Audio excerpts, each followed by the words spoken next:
Copyrights give the creator of an original work all the exclusive rights to it, usually for a limited time. These laws were originally put in place years ago to ensure that the author get credit for his or her work. At the birth of the copyright, it only protected written work, but with the invention and evolution of technology and the internet, copyright laws have now been forced to grow and change with culture, becoming stricter. In fact, the only musical works that are still in the public domain were all created before 1923. All musical compositions fall under intellectual property. That song or album is that artist's personal opinion and use of expression on that subject matter, and because they are unique, their mind is unique, and that is protected. One work that is still in the public domain is Camptown Races. It's a very old-timey horse racing tune. Most of us would remember it from childhood.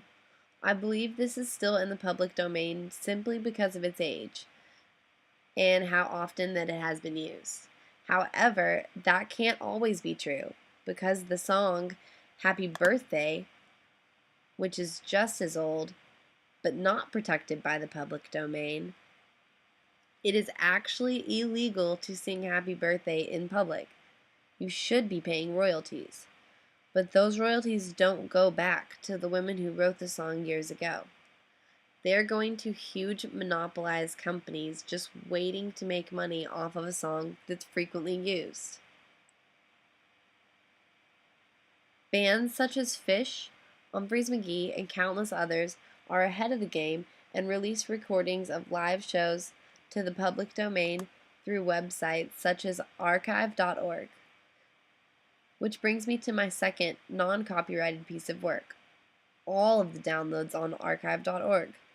This music is free and available to remix and build upon as you wish.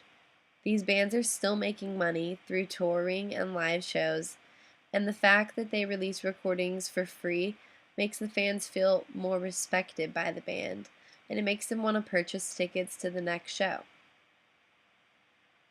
Now, an example of some copyrighted work would be Miley Cyrus's Best of Both Worlds concert CD. It's a compilation of copyrighted songs.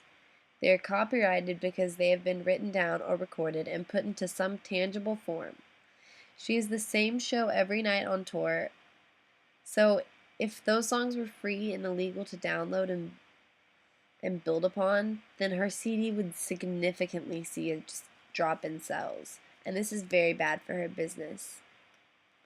I personally think that if it were a perfect world, then people would be able to freely express themselves and build upon work as inspirations. We might have some new genres, structures, and songs if we were to live this way. I'm Kristen Wallace, and I want to thank you to listening to my presentation. Here are my sources.